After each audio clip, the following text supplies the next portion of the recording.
आज विधान भाग 2 और तीसरा अध्याय जिस पर हम चर्चा करने जा रहे हैं।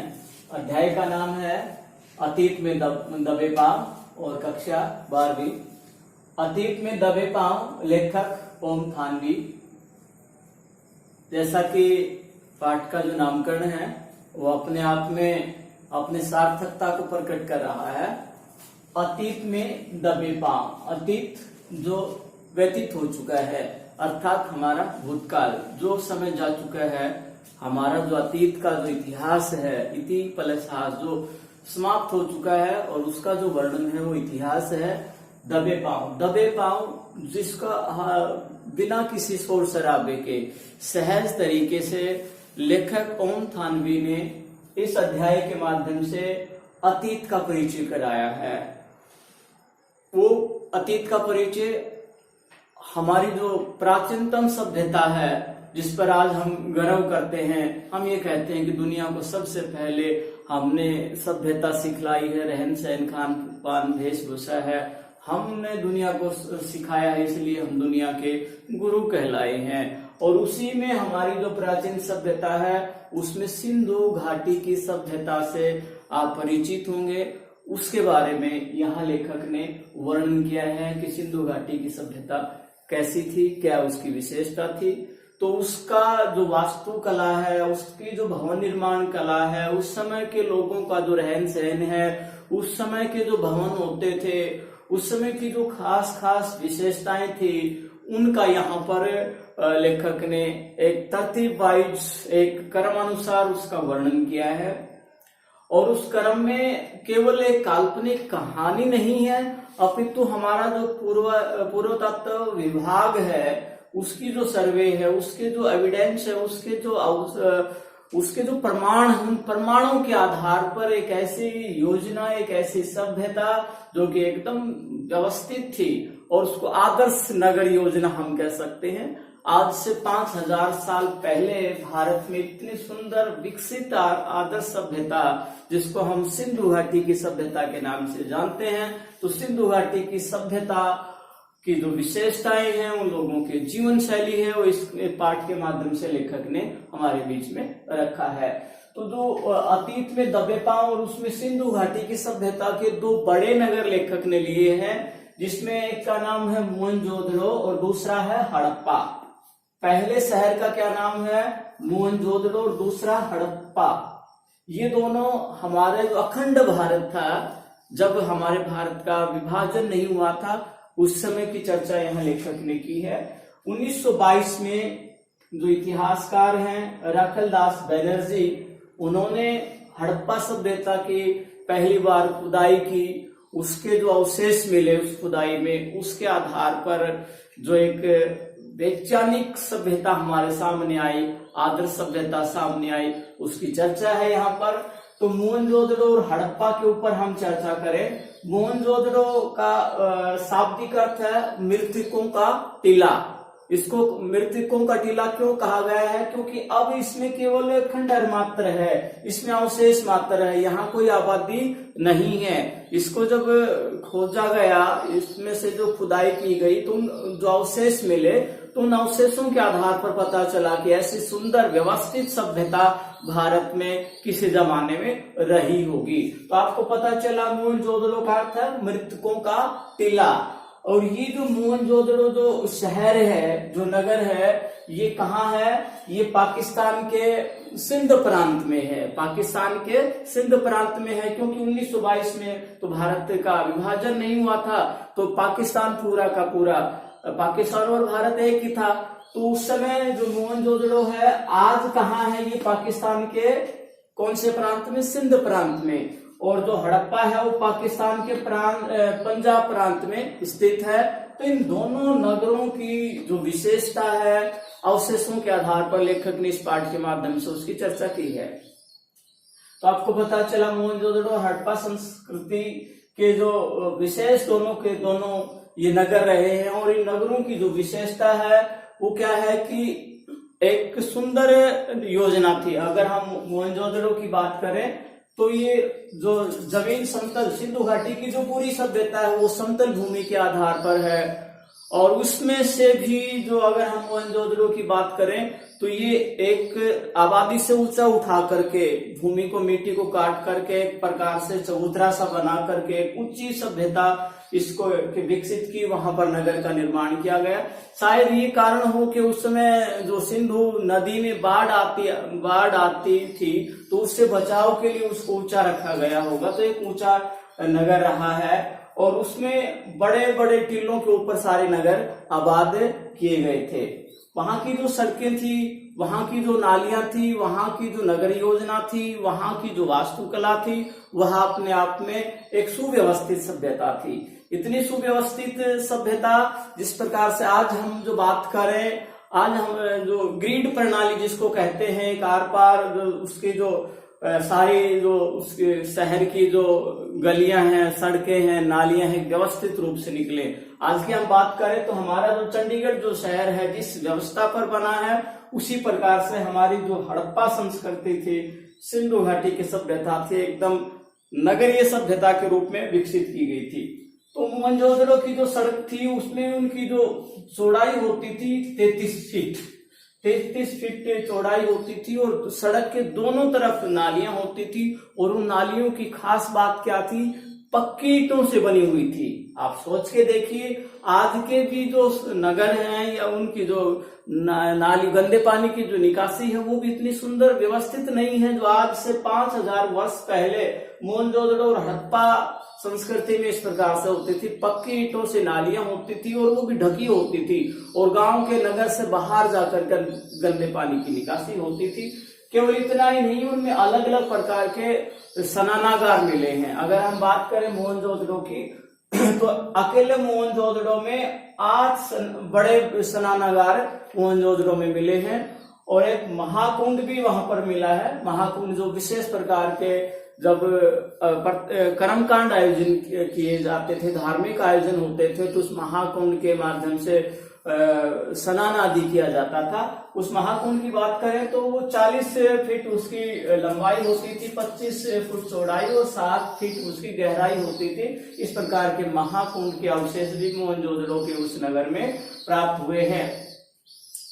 जो सारी की जो सड़कें थी वो पक्की ईंटों की बनी हुई हैं और पत्थरों का नाम मात्र का प्रयोग हुआ है और जो ईंटें हैं उनका जो अनुपात था 4:2:1, इस प्रकार से उन ईंटों का अनुपात था। कहने का मतलब एक व्यवस्थित सुंदर जो नगरीय सभ्यता का जो रूप है वो मोहनजोदड़ो है, हड़प्पा है। और जो सिंधु घाटी की सभ्यता केवल मोहनजोदड़ो और हड़प्पा तक ही सीमित नहीं है। आपके पाकिस्तान के लाहौर, कराची, इस्लामाबाद से लेकर के गुजरात के लोथल, कालीबंगा और राजस्थान के तक, और राजस्थान के से लेकर के आप हरियाणा का जो हिसार है, राखी गढ़ी है आपका, इस प्रकार से पूरा जो मिथातल तक का जो क्षेत्र है भिवानी के, ये सारा का सारा जो क्षेत्र है ये हड़प्पा कालीन जो सिंधु घाटी सभ्यता का ये क्षेत्र रहा है, एक विकसित क्षेत्र रहा है, एक सुंदर व्यवस्था उस जमाने में रही होगी। तो वहां के जो बौद्ध स्तूप है उनका भी लेखक ने यहाँ परिचय किया है कि वहां बौद्ध स्तूप भी मिला करते थे, जो बौद्ध अनुयायी एक प्रकार से अपनी पूजा अर्चना करते थे और उनमें वो भी ऊंचे ऊंचे टीलों के ऊपर बनाए जाते थे। उन बौद्ध स्तूपों से पूरे नगर को आराम से देखा जा सकता था और बौद्ध स्तूप की जो बड़ी जो विशेषता थी, उनको बौद्ध स्तूपों को यहाँ लेखक ने गढ़ कहा गया है। और वो गढ़ क्या थे, चारों ओर से दीवारों से, ऊंची ऊंची दीवारों से व्यवस्थित होते थे, वो सारे सुरक्षित होते थे। लेखक का ये मानना है कि ऐसे जो गढ़ होते थे वो राजनीतिक सत्ता और धार्मिक सत्ता के केंद्र माने जाते थे। ऐसे ऐसे जो बौद्ध स्तूप होते थे जो चारों ओर से दीवारों से उनको सुरक्षित रखा जाता था, तो धार्मिक और राजनीतिक सत्ता के वो केंद्र कहलाते थे। आगे उन्होंने जो बात की है उसमें स्नानागार और गीढ़ व्यवस्था है, सुंदर व्यवस्था के साथ साथ नालियों के बारे में बात वहां पर लेखक ने की है। सिंधु घाटी का यहाँ पर परिचय दिया है कि एक नगरीय जो व्यवस्था थी और जो उस खुदाई के दौरान वहां जो मृत बांड मिले हैं, जो मूर्तियां मिली हैं, जो कांसे के बर्तन मिले हैं, कांसे की मूर्तियां मिली हैं और एक नर्तकी का जो उसमें चित्र मिला है, उनके द्वारा ये देखा गया है कि उन लोगों का एक अपना एक सुंदर जीवन शैली होती थी, मनोरंजन के अपने साधन होते थे, नृत्य आदि भी वो करते थे। बैलगाड़ियों के भी जैसे कुछ खिलौनों के अवशेष मिले हैं, उनके द्वारा भी कि लोग कृषि आदि व्यवस्था में भी वो कृषि कार्य भी वो करते थे। तो एक सुंदर व्यवस्था थी हड़प्पा की, उसके बारे में लेखक ने यहाँ पर चर्चा की है। ये जो सभ्यता थी ये ग्रामीण सभ्यता न होकर के नगरीय सभ्यता थी। नगरीय सभ्यता क्यों कहा गया है कि जैसे नगर को एक आबाद किया जाता है व्यवस्थित तरीके से, अनुशासन तरीके से, सब लोगों के एक जैसे मकान है, 33 फीट लंबी चौड़ी की जो गलियां होती थी, साफ सुथरी होती थी, पक्की ईंटों की बनी हुई थी। और यूं कहें कि जो प्रशासनिक जो अधिकारी जो भवन होते थे वो एक अलग साइड में होते थे। पूर्व दिशा में जो अमीर लोग थे, उच्च लोगों की जो बस्तियां थी वो आज के विपरीत थी, ठीक पूर्व दिशा में होती थी। उसके बाद जो प्रशासनिक जो भवन होते थे वो ऊंचे स्थान पर होते थे, भंडार गृह ऊंचे स्थान पर होते थे, और कुछ अलग से कुछ मनोरंजन के लिए भी बड़े बड़े जो स्थान हैं वहां पर मिले हैं। तो बस्तियां थी वो अलग अलग व्यवस्था बनी हुई थी। जो सामान्य लोग थे, गरीब लोग थे, उनकी जो बस्तियां थी वो पश्चिम दिशा में मिली हैं। तो एक सुंदर व्यवस्थित नगरीय सभ्यता को यहाँ पर दर्शाया है लेखक ने।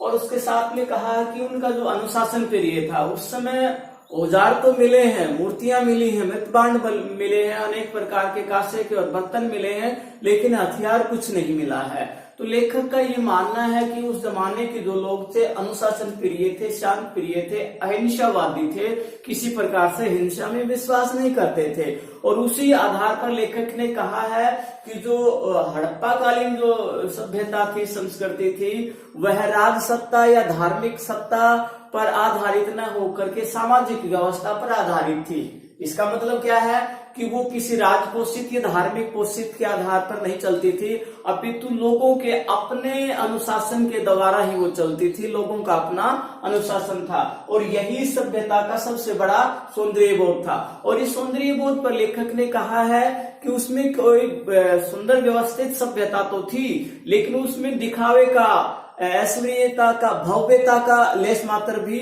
रूप नहीं दिखाई देता। लेखक के कहने का मतलब ये है कि एक लोगों द्वारा एक सुव्यवस्थित सभ्यता थी, अनुशासन को मानने वाले थे, नगर में जो व्यवस्था थी एक समान थी, लेकिन उस सभ्यता में दिखावा नहीं था।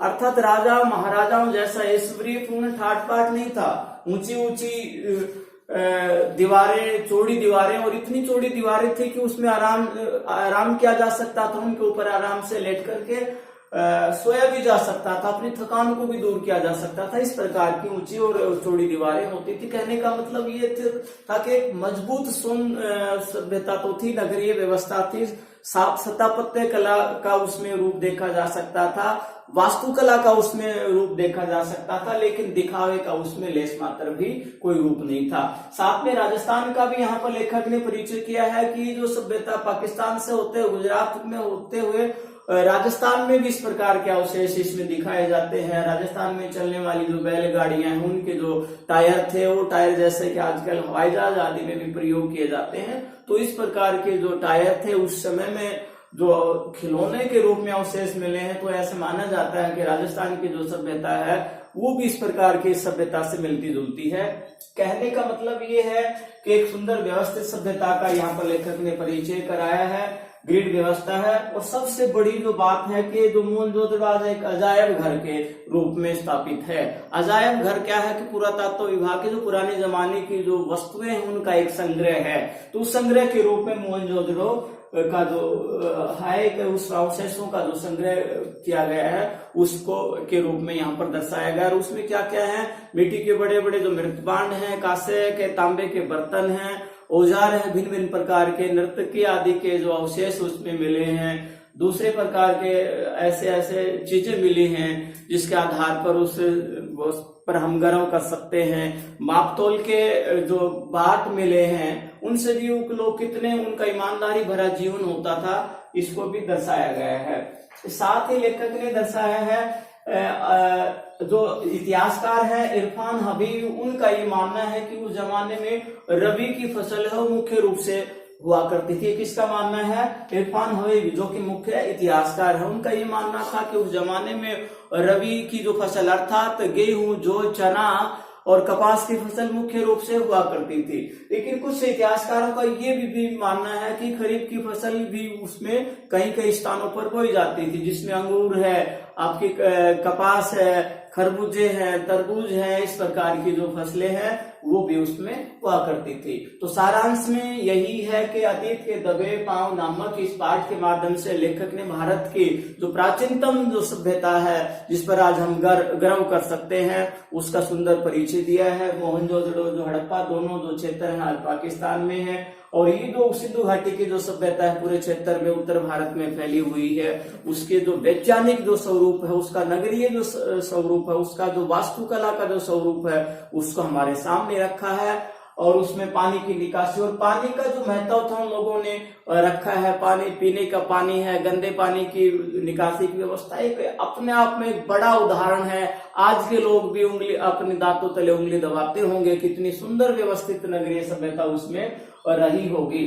तो इस सारा का सारा यहाँ पर परिचय दिया है।